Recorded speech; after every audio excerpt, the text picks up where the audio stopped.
Hi everyone, my name is Ed Bichek and I'm the president of the Three Rivers Landowner Association. And with me is Kyle Thompson, our vice president of the association.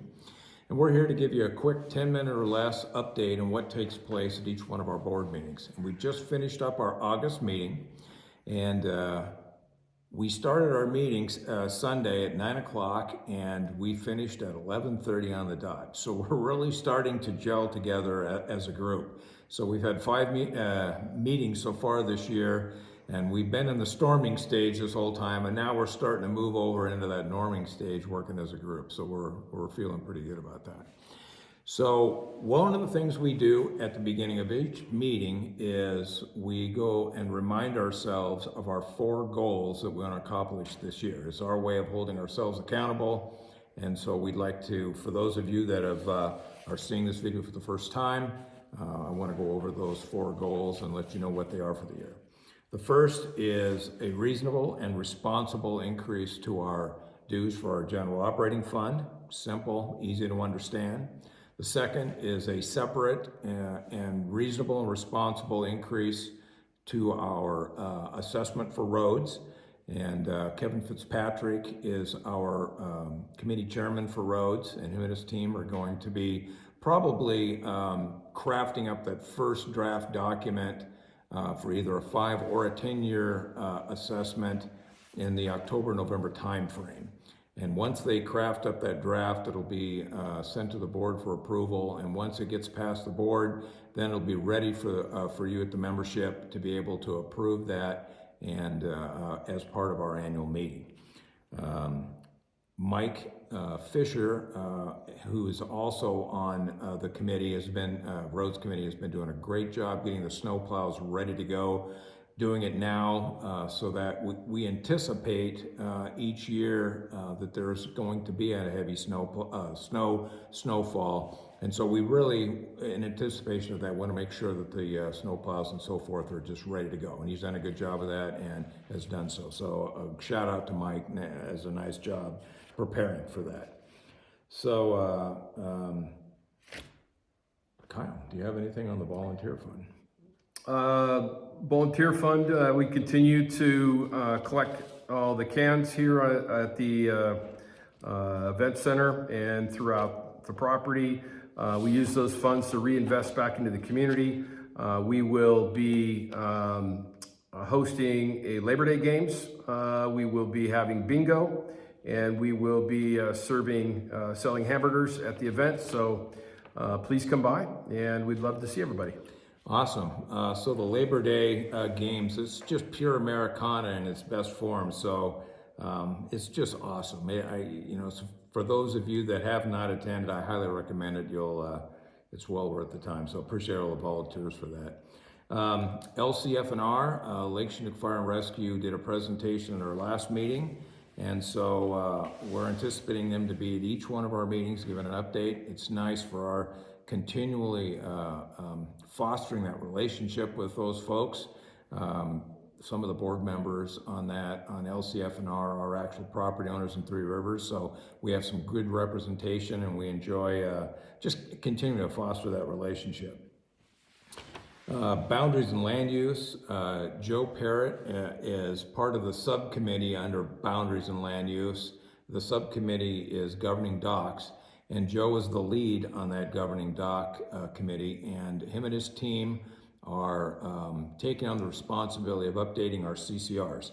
They have not been updated since 1998, and so you're going to probably see a survey monkey, some information that'll come out asking your opinion and so forth as part of that. So when they go in to craft that draft document, it won't be just what they are looking at and what they think. It's basically your responses. So the more you see, as you see that email, please respond, and that gives them more information as they create that document. And once that draft is completed, it will be submitted to the board for approval. Once it's passed the board, then it will be up for your approval at the annual meeting, and we'll be sending it out to you electronically as well. Rules and regulations, they meet every month, standing committee. They do their agenda and minutes and post them to the website. So if you want to see what's been going on please go in through your login as a member, and you can find that under the document section under rules and regulations, and that information will be posted there if you want to go a little deep dive and see what's been going on with rules and regs. Fire-wise, things are looking pretty good. The volunteers did find an area that needed some more litigations behind the annex where our generators are. They cleared that whole area out, so there's no issue with generator exhaust or anything of that type of thing to keep us safe. So hats off to the volunteers making sure that's all done. So we're in good shape there. Architectural, no packets have come in for this year. So we did this month. Excuse me, this month, thanks. We're not videographers, so that's what I like about Kyle, covering me on this stuff. So no packets came in for this month. So we did have some discussion on architectural, and we've since suspended the, we had a fee structure for new construction, and we've suspended that. That's something that we're going to take another look at before we make that any kind of changes there, and that may be something that might require membership approval. So everything is as it has been in the past for architectural. Office, no changes there. The folks, the three ladies in the office, smiles and friendliness, they've been there to help you with all your needs coming in for your guests passes and guests coming in. So they've been doing a good job. So all's good there. Communication-wise, Mary Graft, as part of the communication team, did a nice job of doing some training for us board members to be able to properly store our documents. We can upload them through the HOA Start platform and for our email platform, and that way we have a cloud-based system to be able to store and house all of our documents. So it's nice as a board member to be able to do that on my own without having to farm that out to somebody else to do that. So awesome. Thank you, Mary, for supporting us. 3 Hour Watch, they had their meeting this month, and they are prepared for Labor Day. They'll be working with our security team, which has been secured. So they'll keep their eyes and ears out, and whenever there's an issue or some type of emergency, they'll be able to get in touch with the security folks. And so that's going real well. So again, we appreciate those folks. You may see them up at the front gate. They welcome everybody and have been great ombudsmen for the Three Rivers, for Three Rivers in general. Airport, we discussed the maintenance needs for the airport.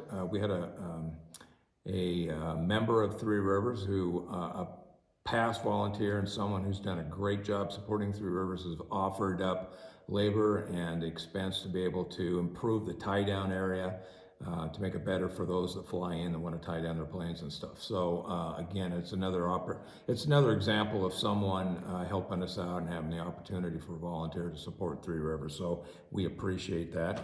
The Gun Club, John Gutbreth, who's our president of the Three Rivers Gun Club and also responsible for the common area of Three Rivers for the Gun Club, or for the gun range, informed us that they are going to be putting in some steel stairs to help with make it more easy and safe to get in and out of the gun range for both the 100-yard range and also for the pistol area.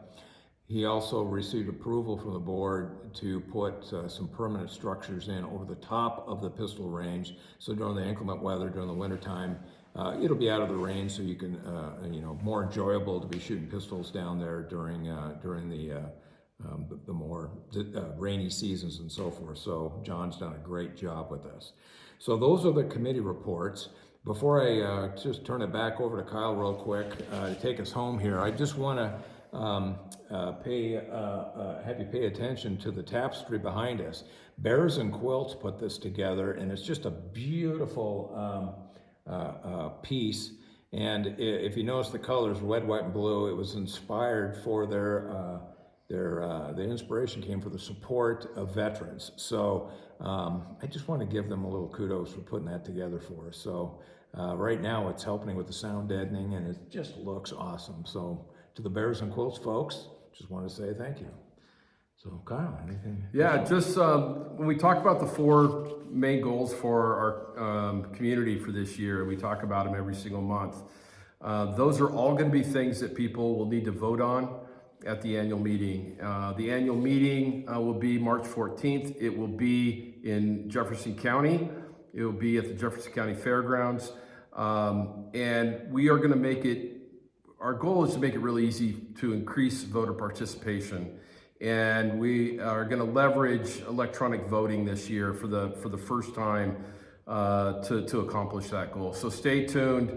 When things come out, we want people to vote. We want to make it easy. And electronic voting is our strategy to make that happen. So stay tuned for that. Yeah, just a side note to dovetail on that, we had 55 views of our monthly board meeting update, and the last one we had was 89 views. So we're starting to increase, but we want to make that 489. So you may see an email with us. We'll try to keep it 10 minutes or less, which right now it's going to be 11 minutes or less. And we just want to thank you for that. And we want to try to keep you informed as much as possible. So when the annual meeting comes up, these won't be things that you're going to hear for the first time. It's stuff that you will already top of mind and you'll be prepared for. So again, thank you very much for your time watching these videos. We'll see you next month. All right, thanks. See you on the lake.